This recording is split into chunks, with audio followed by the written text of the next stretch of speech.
माता जी बनेंगे, सभी नीचे बैठ जाइए। मेरा निवेदन है सभी नीचे बैठिए प्लीज। सभी अपना अपना स्थान ग्रहण कर लें और अपनी मंच पर जितने लोग अभिनंदन है मंच पर जो आवश्यक है वही रुके, मंच की व्यवस्था पर ध्यान दें। छोटा बड़ा बजट लाया नीचे रखना।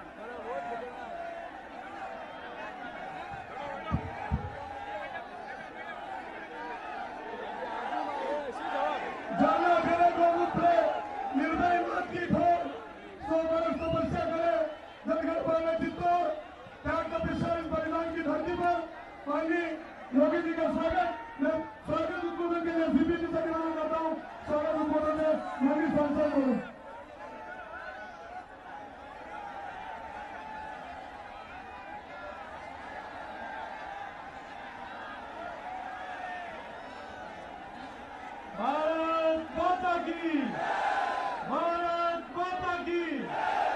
इस चित्तौड़ की वीर धरा पर हिंदू राजा समाज उत्तर प्रदेश के मुख्यमंत्री आदरणीय योगी आदित्यनाथ जी का इस वीर और शौर्य भूमि पर हार्दिक स्वागत और अभिनंदन है।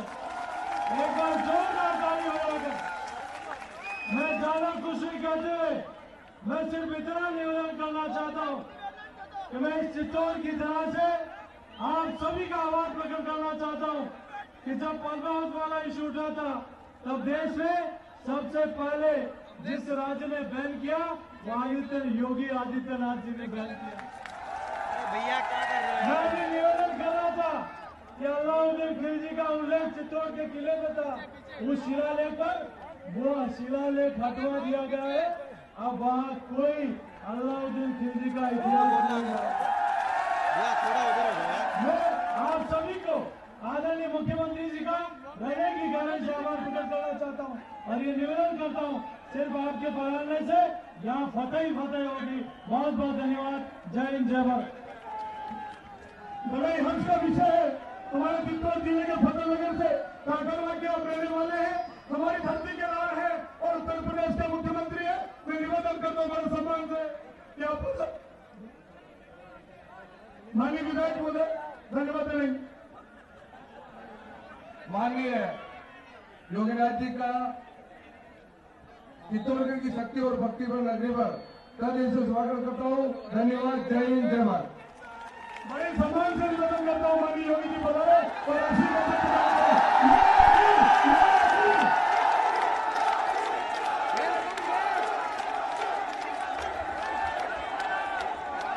अरे भाई क्या कर रहे हो यार तुम?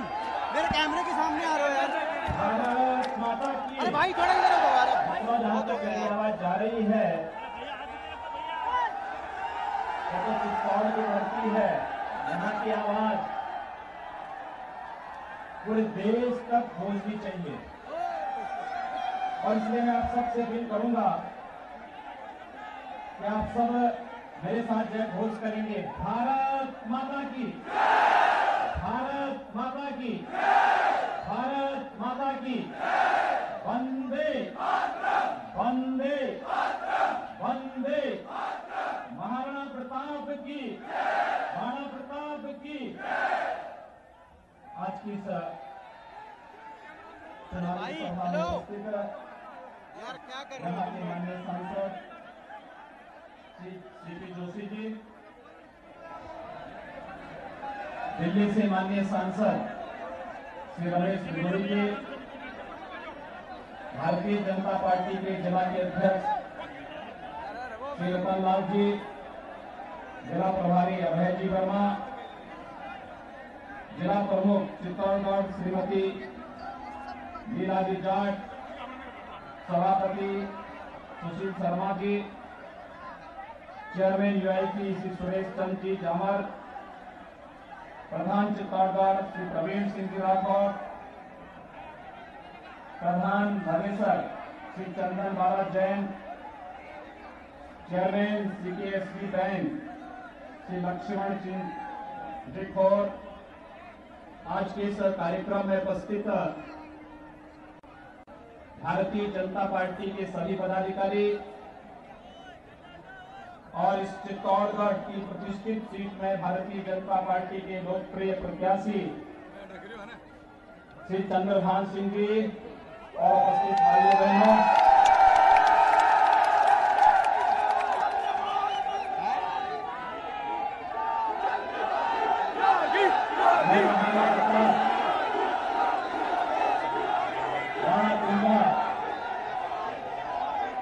गौरा बादल,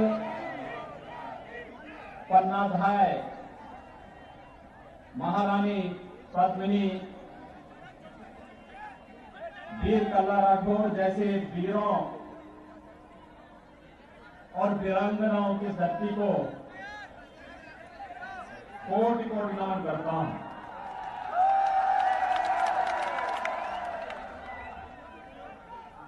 मित्रों, वर्षों से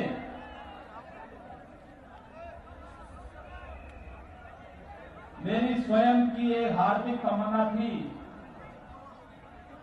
कि मैं इस धरती को स्वयं नमन करने के लिए जाऊं।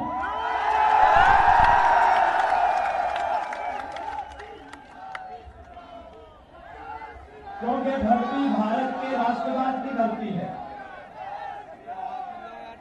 भारत के राष्ट्रीयता की प्रेरणा हमें चित्तौड़ से प्राप्त होती है और इसलिए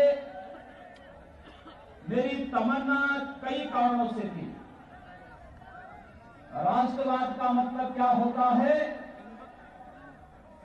वह यहां का कण कण, चित्तौड़गढ़ का कण कण उस बात का साक्षी है।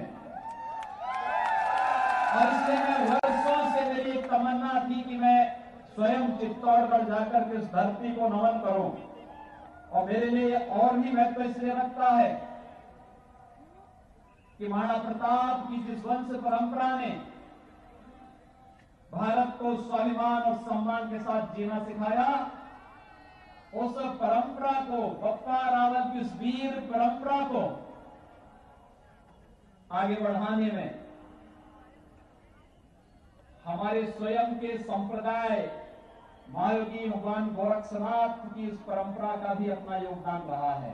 और इसीलिए अपने इस उत्तरदायित्व का निर्वहन करने की दृष्टि से जहां मुझे यहां आने का सौभाग्य आज प्राप्त हुआ, वहीं मुझे कहने में भी संकोच नहीं कि मेरी वर्तमान की जो परंपरा है, मेरे स्वयं के दादा गुरु की जन्मभूमि भी यही चित्तौड़गढ़ की धरती है।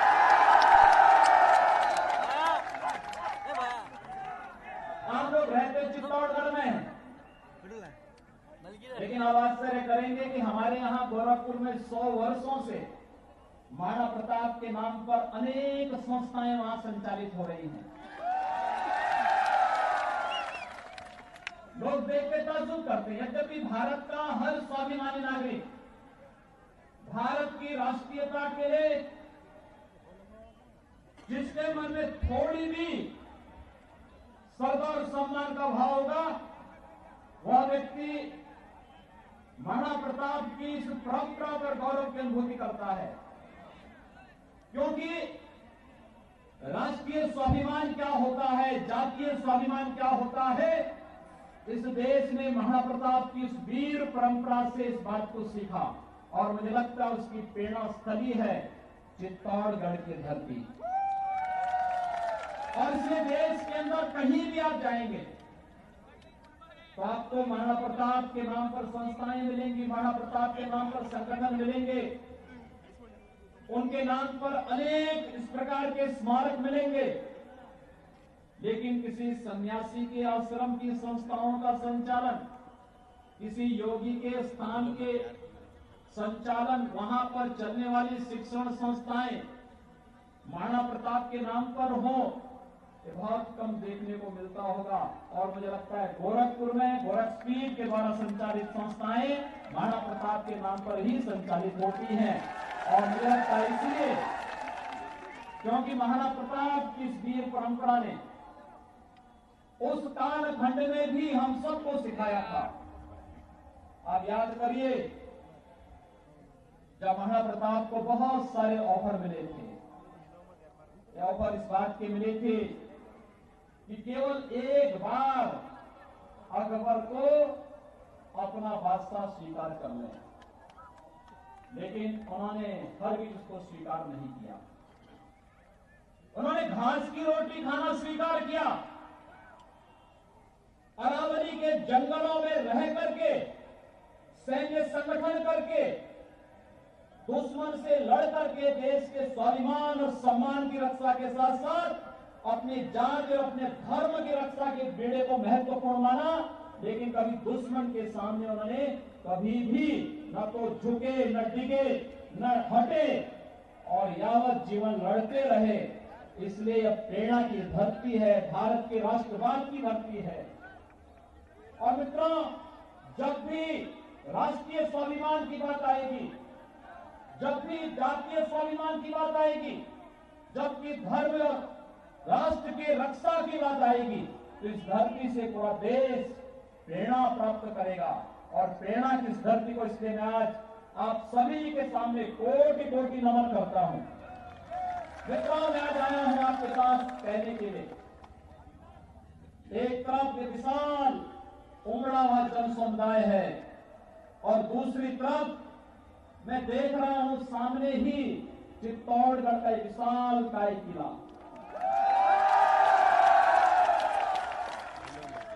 ये किला ही नहीं है,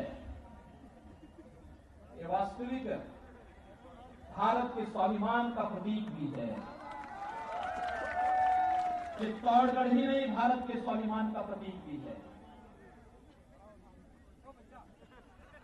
जिस सम्मान और स्वाभिमान को बनाए रखने के लिए बप्पा रावल से लेकर के महाप्रताप की वंश परंपरा ने एक से एक वीर योद्धा और वीरांगनाओं को इस देश को दिया, इस धर्म को दिया। आजादी के बाद जिन लोगों के पास सत्ता आई थी उनका भी दायित्व था। मैं गया था, उदयपुर में गया था मैंने वहां की झील देखी जो आज से सैकड़ों वर्ष पहले बनी है। इसका मतलब वह परंपरा लोक कल्याण के भाव को जानती थी, जन कल्याण के भाव को जानती थी, जनता के वास्तविक मंतव्यों को समझती थी। आजादी के बाद इस कार्य को कांग्रेस भी कर सकती थी, लेकिन कांग्रेस ने आजादी के बाद सर्वाधिक दिनों तक देश में शासन किया और शासन करने के बाद देश के जो 4 महत्वपूर्ण हिंदी भाषी राज्य हैं, बिहार, मध्य प्रदेश, राजस्थान, उत्तर प्रदेश, जिनसे आज 7 प्रदेश बने हैं, 3 नए प्रदेश और उसके साथ जुड़े हैं।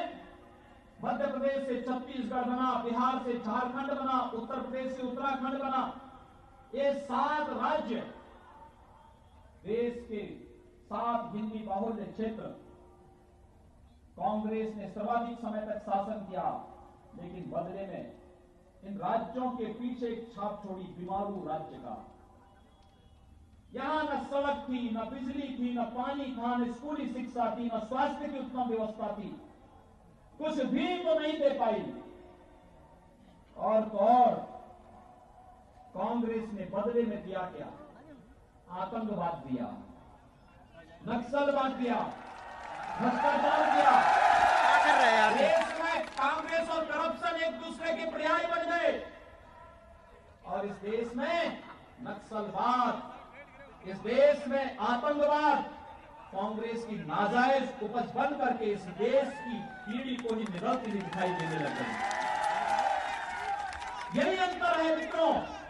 एक तरफ भारतीय जनता पार्टी की सरकार, आप यहां भूले नहीं होंगे कांग्रेस के समय की उस बात को, जब कांग्रेस की एक सरकार ने देश की सेना के जवानों को आदेश दिया था कि आतंकवादियों को तब तक फायर नहीं करेंगे जब तक कि आतंकवादी मार न दे, जब तक वो फायर न कर ले। यानी हमारे जवानों की बंदूकें नहीं चलेंगी तब तक जबकि दुश्मन की एक बंदूक से गोली न निकले। एक कायराना पूर्ण आदेश आज नहीं, ये आतंकवादियों को बिरयानी खिलाने का काम कांग्रेस कर सकती है। भारतीय जनता पार्टी का आतंकवादियों को केवल गोली से जवाब दे सकती है, और ये गोली से जवाब देने का कार्य भारतीय जनता पार्टी ही कर सकती है, क्योंकि भारतीय जनता पार्टी के राज्य के लिए राजनीति और भारतीय जनता पार्टी के लिए सत्ता सब कुछ नहीं, हमारे लिए राष्ट्र धर्म महत्वपूर्ण है। हम राष्ट्र की कीमत पर राजनीति नहीं कर सकते, और राष्ट्र की कीमत पर राजनीति न करने का जो हमारा संकल्प है, तो इस बात को लेकर के है कि इस देश में लोकतंत्र ने जनता को जनार्दन के स्वरूप में माना है, और जनता को जनार्दन के स्वरूप में मान करके इसकी सेवा करना, इसको योजनाओं का लाभ पहुंचाना, विकास की योजनाओं से जोड़ करके इनके जीवन स्तर को उठाना, और हर एक चेहरे पर खुशहाली ला करके, वह गांव का हो, गरीब हो, किसान हो, नौजवान हो, महिलाएं हो, समाज के किसी तबके का हो, हमने भेद तो नहीं किया। जो भारत का नागरिक है, भारत के संविधान को मानता है, भारत की परंपरा पर गौरव की अनुभूति करता है, भारत के महापुरुषों का सम्मान करता है, भारत के संसाधनों पर उसका भी अधिकार होना चाहिए। यह कार्य भारतीय जनता पार्टी ने किया। हमने कभी नहीं कहा, कांग्रेस के एक प्रधानमंत्री ने कहा था कि देश के संसाधनों पर पहला अधिकार मुसलमानों का है। अगर मुसलमानों का अधिकार है तो देश का हिंदू समाज कहां जाएगा? इसका अधिकार कौन है? इसका कौन सा अधिकार है? इसके अधिकार की बात कभी नहीं करते। यह अधिकार की बात इस देश के नागरिक की होनी चाहिए थी, गांव की होनी चाहिए थी, गरीब की होनी चाहिए थी, नौजवान की होनी चाहिए थी, और आधी आबादी हमारी माताओं बहनों की होनी चाहिए थी। कांग्रेस ने कभी ये बात नहीं कही। आज भारतीय जनता पार्टी की सरकार मोदी जी के नेतृत्व में आई। मोदी जी ने आते ही कहा था, हम जाति के आधार पर, क्षेत्र और भाषा के आधार पर भेद नहीं करेंगे, व्यक्ति व्यक्ति में भेद नहीं करेंगे, गांव, गरीब, किसान, नौजवान, महिलाएं और समाज के प्रत्येक तबके को उसका हक दिलाएंगे।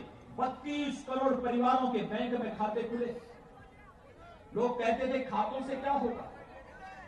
मित्रों, स्वर्गीय राजीव गांधी देश के प्रधानमंत्री थे, उनको कहना पड़ा था कि हम 100 रुपया भेजते हैं, लेकिन नीचे केवल 10 रुपया पहुंचता है।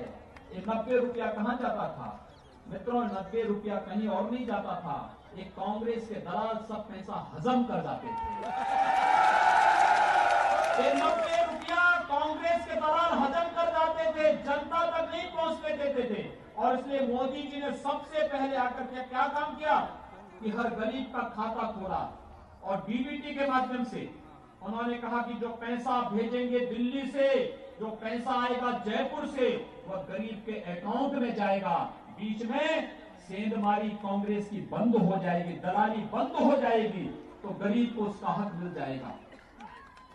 32 करोड़ परिवारों के खाते खोलने का कार्य भारतीय जनता पार्टी करती है।